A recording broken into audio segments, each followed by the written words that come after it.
This is the 12-1 notes for statistics honors. In the previous chapters, we've dealt with finding inferences for population means and also for comparing population means or the differences between them. So now what we're going to do is we're going to move away from means for at least this section and talk about another important parameter statistic combination called the proportion, which is which can be very applicable to real world situations, such as, let's say, they talk about, let's say, the approval rating of a president, which I talk about a little bit in here. So a lot of times on TV, CNN, or one of the other networks, you'll see something like, what's the approval rating of the president, and you'll get a percentage.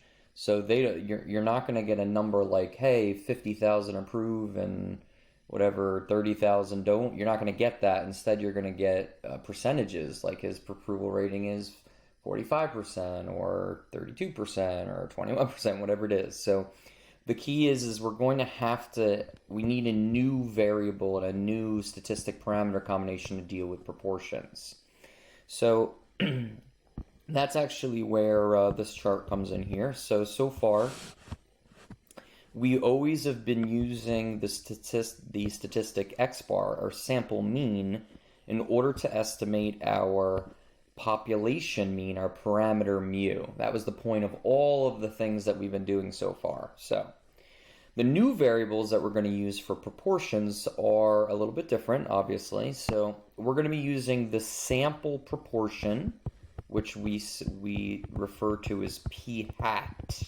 Okay, kind of weird. It's a little like little guy on there, a little caret, right? P hat will be the sample proportion and our statistic. We will be using that to estimate the true population proportion p. So yes, they're both the variable p, but the statistic has the little hat on it. So he's going to shield himself from the sun a little bit.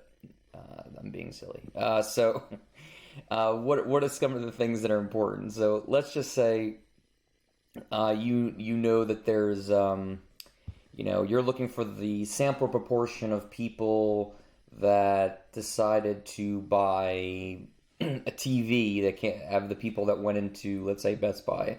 Let's say 100 people went into Best Buy and is 100, and you think that they calculate that let's say 14 of them bought the TV. So we would basically say x is 14, so p hat would be x over n, or 14 over 100, which is 0.14, in this case 14%. So that's basically, it's very simple. You guys know how to do that already from your basic math background. But that's essentially what this formula is talking about. If sometimes the sample proportion will just be given to you, so they'll give you a percentage, but sometimes you have to calculate it. So that's a scenario where you would use something like that in order to calculate what it is. So just like all the other inferences that we did, we always had to deal with the sample distribution because we had to figure out what the mean of the distribution and the standard deviation would be. So let's review a little bit. So if you're looking down here, remember when we had the sample mean, the mean of the sampling distribution was always equal to just the population mean. And the standard deviation of the sampling distribution was always equal to sigma over root n. So we already know that already, and you've learned that in terms of whenever you had to turn something into a sampling distribution. And of course, the other part of this is in order to make this work, we always needed a normal distribution. So we needed some type of n bigger than 30, or that it was mentioned to be normal already. But either way, these were the three biggies when it came to doing a sampling distribution of a sample mean. So how does that change with a sample proportion? So now we're here. Also up here too, but I described it a little bit better down here. So what do? So if we want to find the mean of a sample proportion, then that is very logically going to be equal to just the population proportion. So if you look up here at this, then you can see that logically it's going to be very similar to what we have. We're just going to take the population proportion and get what we get there. But instead of the standard deviation of the population proportion being this guy, now the standard deviation of the sample proportion is going to be this guy right here. So it's going to be the square root of p times 1 minus p over n. Now note though, there are p's here that are, remember we have two different types of p's. These p's are going to change depending on whether it's an interval or a hypothesis test. That's not something that's of super importance this second. I will talk about it later when we get to the problems, but this is the general sampling distribution. Now, one of the things that of importance when it comes to these types of problems is the requirement for n bigger than 30, that is not applied when it comes to proportions. Instead, we talk about something else. So let me just get rid of this because I went a little crazy there. So instead, we talk about both the number of successes and failures, which are x and n minus x, have to be 5 or greater. Okay, so that is going to be the new requirement for these tests. Now, right now, you're just learning all this information quickly, and it might not be sticking. That's cool. We're going to do a lot of examples to make sure all is good, and we'll get into more details on each one of these things. But the key is that this entire chapter shifts to proportions temporarily so that you learn how to deal with them and don't have to change them to means, which is possible, but it's much easier to use proportions. Okay, so just at the top here, it says we start by looking at previous confidence intervals for means to derive our new confidence intervals for proportions. Okay, so remember, when we did confidence intervals for means, it was always a point estimate plus or minus the margin of error. So our point estimate was always x bar, our margin of error was always e. So how did we do that? Well, again, x bar. Our margin of error was always going to be z sub alpha over 2, at least for z intervals, right? For z sub alpha over 2 times the standard deviation of the sampling distribution. So we knew that the standard deviation of the sampling distribution was sigma over root n, so we always ended up with this as our z interval. So this is just a review all the way back to when we first did hypothesis testing in intervals. The confidence interval of one sample z interval was this. So how does this help us with proportions? Well, let's do the same thing. So if we want to find the point estimate for proportions, we need the equivalent to x bar, which is the statistic. So we go over here and go, well, what is the statistic for proportions? It's p hat. So that's what we're going to throw in there. So it's like we're going to get p hat plus or minus the margin of error. Okay, so what changed here? Well, we now need to know the margin of error. The margin of error is, again, for all proportions, we are only using z. So it's still going to be z alpha over 2, but now we have to find the standard deviation of the sample proportions, which is sigma sub p hat. Note, this is just the derivation here, so if the variables confuse you, it's all about the formulas really in the end. So again, what's the only thing? So when we were here, we replaced it with the actual standard deviation of the sampling distribution for the means. Now we're going to do it for the proportions. So what is the formula? P hat plus or minus our z alpha over 2 again. But if you recall, let's go back here. What was the estimation here? It was p times 1 minus p over n. Well, it's going to be a variation of that. P times 1 minus p over n. But in a confidence interval, there is no population proportion. So is there a mu anywhere over here? Mu? No, because the whole point of an interval is to use x bar to estimate the interval. So now there's going to be no p. Nope, no p, which means these are going to be p hats in the formula, which means that this is your formula for a confidence interval for one proportion. Very commonly referred to as one proportion z interval. In your calculators, I think it's called a one prop z int. Okay, just so you know, you can use that for whatever, calculations you do in the calculator. Okay, so if you look at the box here, we have a very clear process for what we want to do. Assumptions, we always want an SRS, and again, we want the successes and failures to be 5 or greater. Okay. Note, this box right here is also important for that. So I've never learned it this way. I've only learned it this way, which is why I added in. Either way, it doesn't matter. They mean the same thing. This is equivalent to n times p hat is greater than or equal to 5, and n times 1 minus p hat is greater than or equal to 5. So you're going to be doing this, and we'll be doing it in the examples in a second, just to give you an idea of how to do assumptions for the intervals. Okay, so again, what are we going to need? We're going to need a z alpha over 2. We already know the formulas. The formula was just provided, so they're there. And we're going to have to interpret that interval. Okay, so I'm just going to read here. It says, one thing to take note of is that when we are returning to the standard normal distribution z and its table to compute confidence intervals for proportions.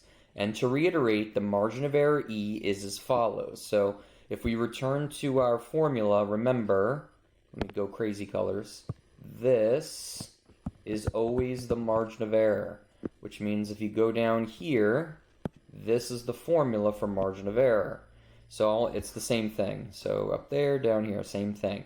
So if you recall, if we go all the way back to some of the problems that we did when we first did simple mean intervals, sometimes they ask you for the margin of error first, then you can do plus or minus e when you do the interval. So that's the only reason why I'm pointing this out right now, because in the beginning they are going to ask you to do that when doing the problems. All right, so let's take a peek at example number 1. It says, once again, returning to an approval rating type example in a poll, suppose 475 of 1,000 randomly selected U.S. citizens say they approve of the current U.S. president is doing in office. Okay, so if we're looking at the scenario and we need to generate an interval in terms of, well, we don't know that yet, but it says check any assumptions for computing an interval. So let's start with that. So if we look at our assumptions here, what do we need? We need a simple random sample. So it does says random here. So our first check is we have an SRS, simple random sample. So our second check is that we need to know whether the successes and the failures in our example are both bigger than 5. Well, if you look at 475 over 1,000, hopefully you realize that that is our p hat. Well, we know p hat is x over n. So that means our x, which represents our number of successes, is 475, which is definitely greater than or equal to 5, so that's good. But we need our n minus x, which is 1,000 minus 475, which is 525, and that's greater than or equal to 5, so we're good to go. So these are the only assumptions that need to be checked in this scenario. Now, just as a side note, so the other formulas I gave you are also an option. So how can you check successes using these formulas over here in the upper right that I'm circling? So we could also do n times p hat is greater than or equal to 5, right? So what does that look like? That would be 1,000 times 475 over 1,000, which is 475, which is greater than or equal to 5. Now in this example, that is highly annoying. Much easier to do this, but if I was giving you in the original problem just p hat, no x, so if they said, hey, 14% of blah blah blah approves, then this would be a lot easier to use. So what about the other one, just to be sure? So n times 1 minus p hat greater than or equal to 5. So that would be 1,000 times 1 minus 475 over 1,000. Equally annoying, right? But either way, you would still end up with 525, which is greater than or equal to 5. So I wanted to show that to you because there will be some examples where this will not be given to you as a fraction. It'll just be a percentage. So you'll get p hat as a given, and you'll probably want to use these checks instead. So I just wanted to show that to you just for future problems that we do. Okay, so letter B. So remember, we're talking about the approval rating problem here with 475 out of 1,000 say they approve. So for B, it says find the margin of error for this poll at 90% confidence. So, and by the way, C will go on and do the confidence interval. So in essence, we're finding the confidence interval and we need to follow those procedures. We just did the checks for them, so we're good there. So what do we do? So remember when we did confidence, we always start the same way. We know that our confidence is 0.90, which means that our alpha is 1 minus 0.90, which is 0.10. Remember that whenever we dealt with confidence intervals, we needed alpha over 2, which is 0.05. Okay, so that's the first thing. We have all the things we do. Now, again, we're back in the world of Z. All proportion intervals and tests only use Z, which means we do not need a degrees of freedom. So that you can literally just leave that out. And by the way, we're also going back to our very straightforward Z table as well when we're doing the problem. So we'll get to that in a second, but that's the idea. All right, so let's write out the formula. So we got the margin of error is equal to Z sub alpha over 2, which I'll replace with our 0.05, times the square root of p hat times 1 minus p hat over n. Remember that n is inside the radical along with everything else. It's a little different than what you're used to, but that'll be the formula. Now, if you look at this, we clearly know that n in this problem is the 1,000 people that they asked, but what is p hat? Well, p hat, if you recall, is over here. So p hat is equal to 475 over 1,000, which is going to be equal to 0.475. Okay? So we go back to our example and we basically find the value. So z sub 0.05, so review time. So going into our Z tables, we look at the Z table and we go, wait, so Z sub 0.05 that we were using for the Z table, that's not where we look, right? So Z table? Nope. Remember, when we wanted to find those patented Z sub alpha over 2's, we actually used the T table in order to do that, right? So that's actually all the way the bottom of the T table again. So we are back at this value, and if you look at Z sub 0.05, it's actually located right here at 1.645. So we go back to our notes, make it smaller, and we got 1.645 as that value right here. So if we plug in our other value, 0.475 times 1 minus 0.475, all over our 1,000 folks that were asked, we find this value is approximately 0.026. So this would be our margin of error. So what does that mean? Well, remember, we're not in mean, M-E-A-N territory anymore. We're in proportions. So we have a margin of error of approximately 2.6%. Right, each way. So even though we might know that the mean is one thing, or of our proportion, then we're unsure about 2.6% each way. So that's what it means. So let's find that interval right away. So how do we find the interval? We just do our sample proportion plus or minus our margin of error, right? So in our problem, our sample proportion was 0.475. So we just do plus or minus 0.026. So we subtract and add the same amount, just like we have in the past, and we get an interval of 0.449 to 0.501. Okay, so this is the interval that we are using to estimate the confidence or the approval rating for the president, or the true percentage of U.S. Citizens that trust the president. So, what's the last thing to do? As we always do, we want to interpret that interval. So we would say we are, I believe it's 90% confident. Okay, so we no longer are going to say the true mean. we're going to say we are 90% confident that the true proportion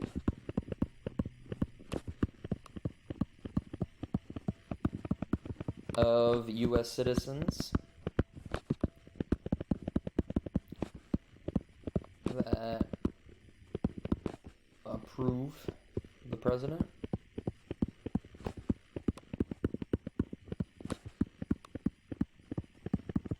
is between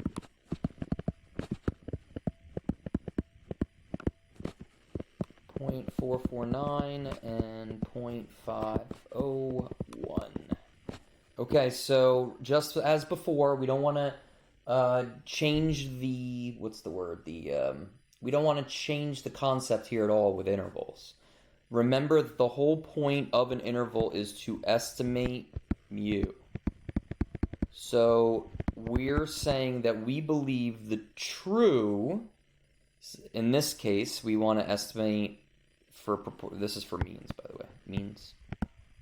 So for proportions, we need to estimate p.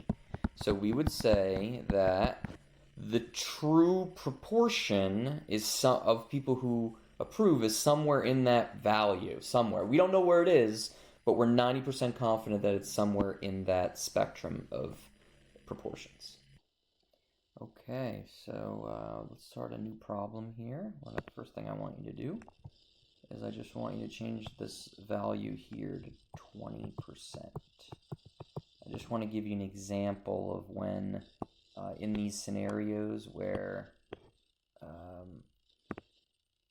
you might end up be given a percentage instead of an actual number of successes in the beginning. So just change it to 20%. I'm probably going to change that for next semester just so that everybody sees an example like this. It says a poll was taken of 1010 randomly selected U.S. employees. The employees sample were asked whether they play hooky at least once a year. Turns out that 20% responded yes to indeed calling in sick just to rest, even though they were healthy. Our goal is to find, for letter A, the 95% confidence interval for the proportion of U.S. employees that play hooky. All right, so why don't we go through and see how this all works? So first things first. We need a simple random sample, which is right here. We're good there, so check off. Remember last time in the last problem for our checks, we used x and n minus x, but that was because we were literally given x and n. Well, what are we given this time in our problem? Well, let's take a peek. Going too far, hello. We're given n, which is 1010, but this is not x, it's p hat. So it would make more sense to use the alternative formulas, which are n times p hat, and in this case would be 1010 times 0.20, which is equal to 202, which is greater than or equal to 5, which is our first check. That's our success check. Our failure check is n times 1 minus p hat, which is 1010 times 1 minus 0.20, and that's going to give us 808 is greater than or equal to 5. So therefore our failure check is all good. So I wanted to show this to you so you know when it's probably better to use one or the other. Hypothetically, you could still use the other one, it would just take a little bit more work to pull off. But generally, it looks like our assumptions check out just fine. Remember, we are trying to find a confidence interval, so we always start with our confidence being 0.95, which means our alpha is 1 minus that at 0.05, and we need alpha over 2s for our confidence interval, so we cut that in half to get 0.025. So remember our formula for our confidence interval is p hat must plus or minus e.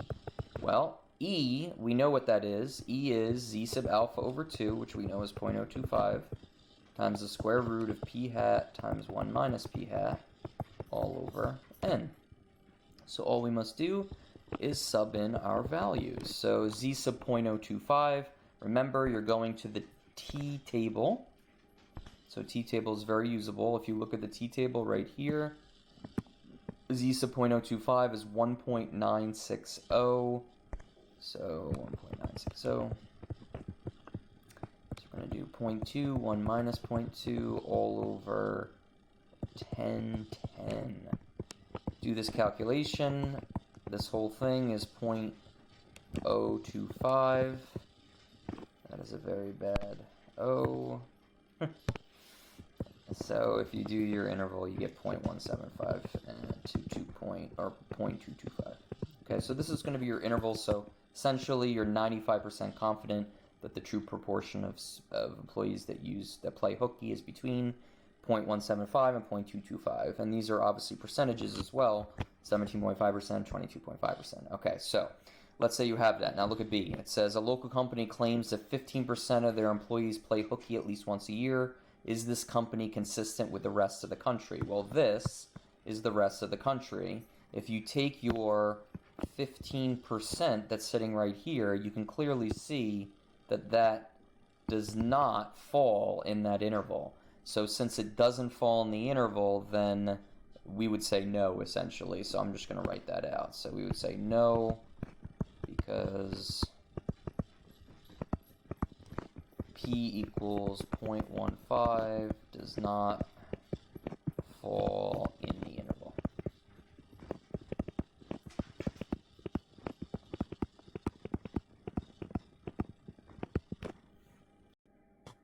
If you recall, once we did intervals, we immediately jumped into the concept of finding the desired sample size given a certain margin of error and confidence. So just like when we had a desired sample size formula for means, we're also going to have one for proportions, even though it's a little bit more involved with proportions.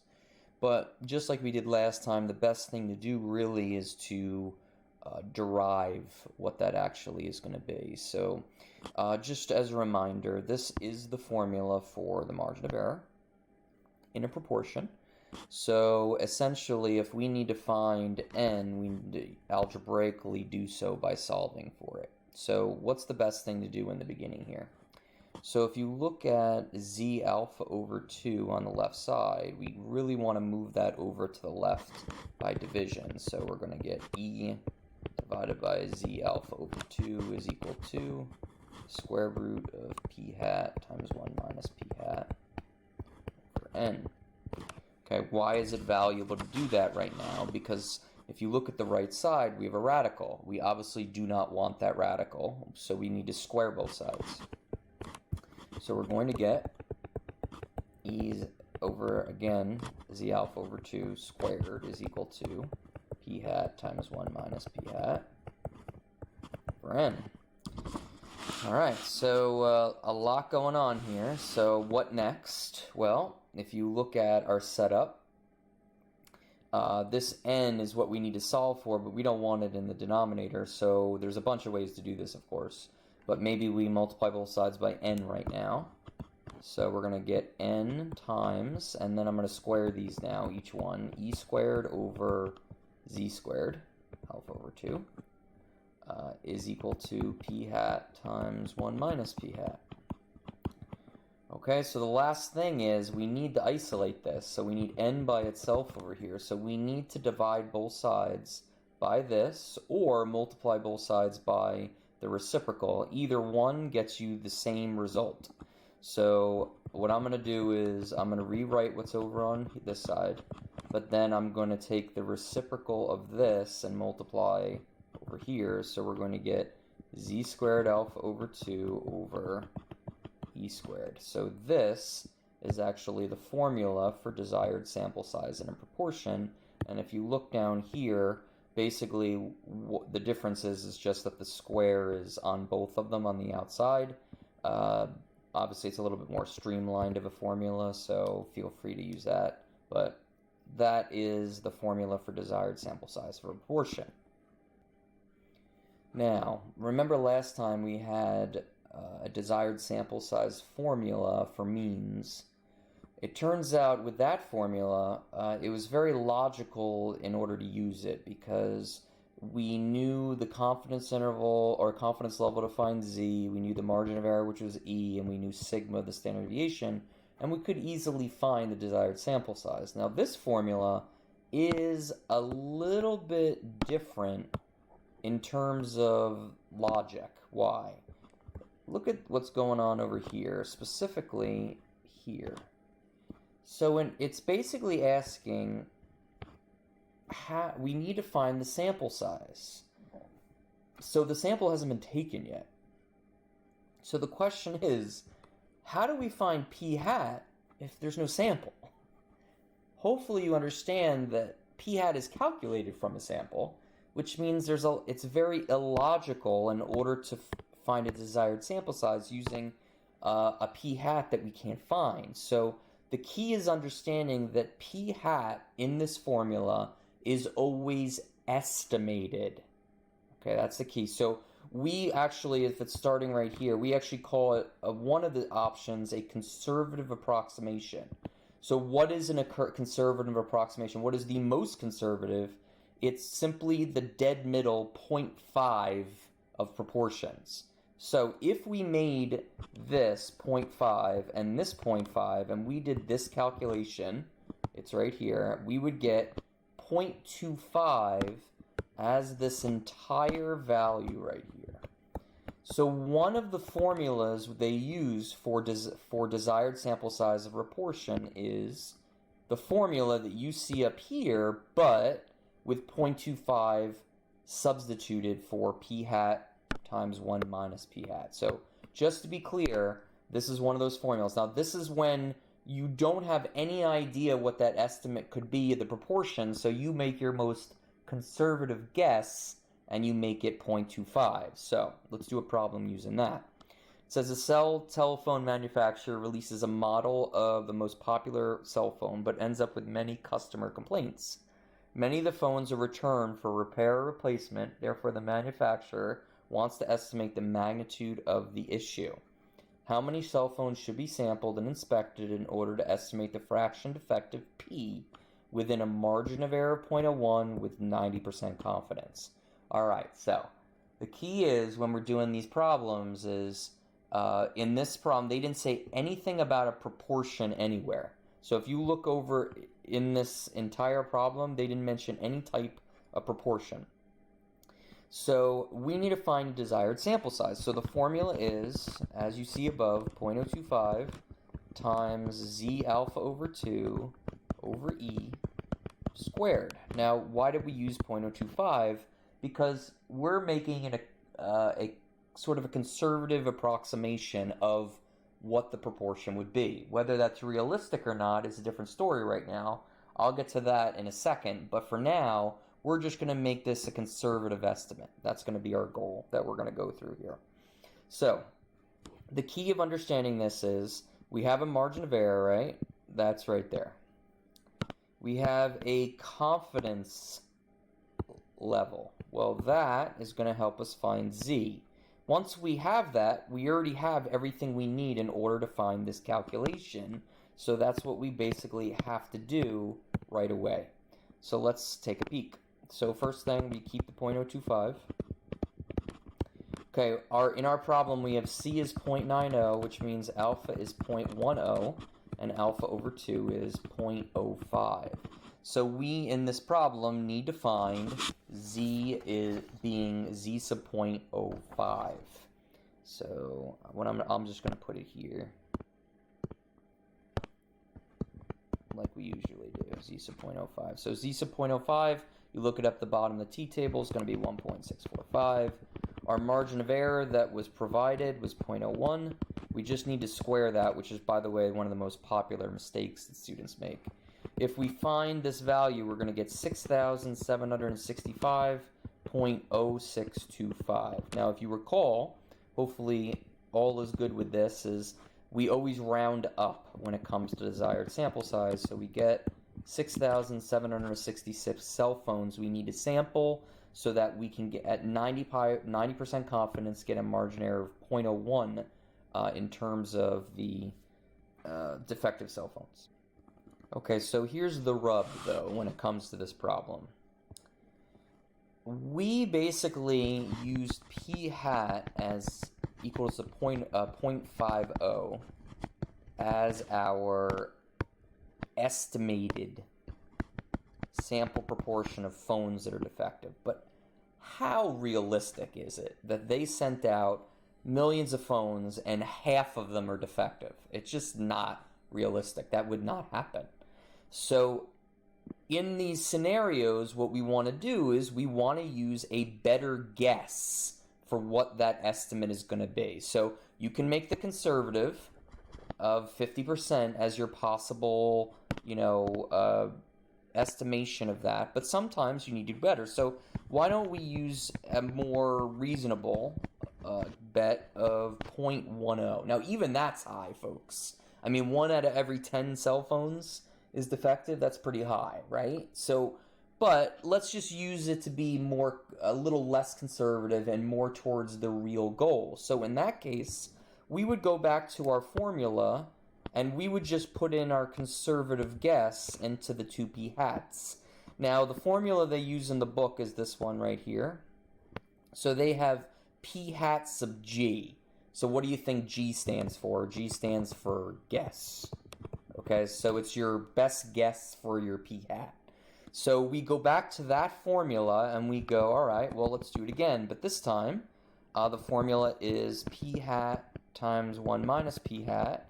You can put subscripts on there if you want. That's up to you. And then we're going to do again z sub same 0.05 as our alpha over 2 over our margin of error all squared. So we're using the same formula, but over here we're using the original setup. So what would that look like? We would get 0.1 times 1 minus 0.1. We'll just put O's to make it a little bit clearer. Then we would put in the same values, 1.645 and 0.01 as our margin of error squared, and we would get approximately 2,435.4 as our number of cell phones, which means we would round up again to 2436.